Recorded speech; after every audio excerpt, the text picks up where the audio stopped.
तुम्ही पाहत आहात MCN न्यूज मराठी। जळगाव जामोद तालुक्यात 30 मार्च 2026 रोजी वादळी वाऱ्यासह झालेल्या अवकाळी पावसाने जळगाव जामोद तालुका परिसरातील शेतकऱ्यांच्या शेतपिकाचे अतोनात नुकसान झाले आहे।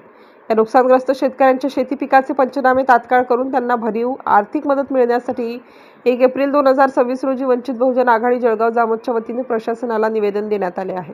या अवकाळी पावसामुळे शेतकऱ्यांच्या गहू, हरभरा, ज्वारी, मका, संत्रा, केळी व इतर पिकाचे मोठ्या प्रमाणात नुकसान झाले असून हातातोंडाशी आलेला घास निसर्गाने हिरावून घेतल्यामुळे बळीराजा मोठ्या आर्थिक संकटात सापडला आहे।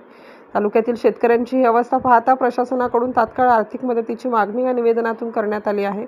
सदर निवेदन देतेवेळी वंचित बहुजन आघाडीचे तालुका अध्यक्ष देवानंद दामोदर, तालुका महासचिव सुनील बोदर्डे, बौद्ध महासभेचे अध्यक्ष जगदीश हातेकर, अताउल्ला खान, साहेबराव जाधव, गुलाबराव आठवले, सुनील इंगळे, समाधान इंगळे, प्रदीप तायडे, वसंता भगतसह अनेक कार्यकर्ते पदाधिकारी उपस्थित होते।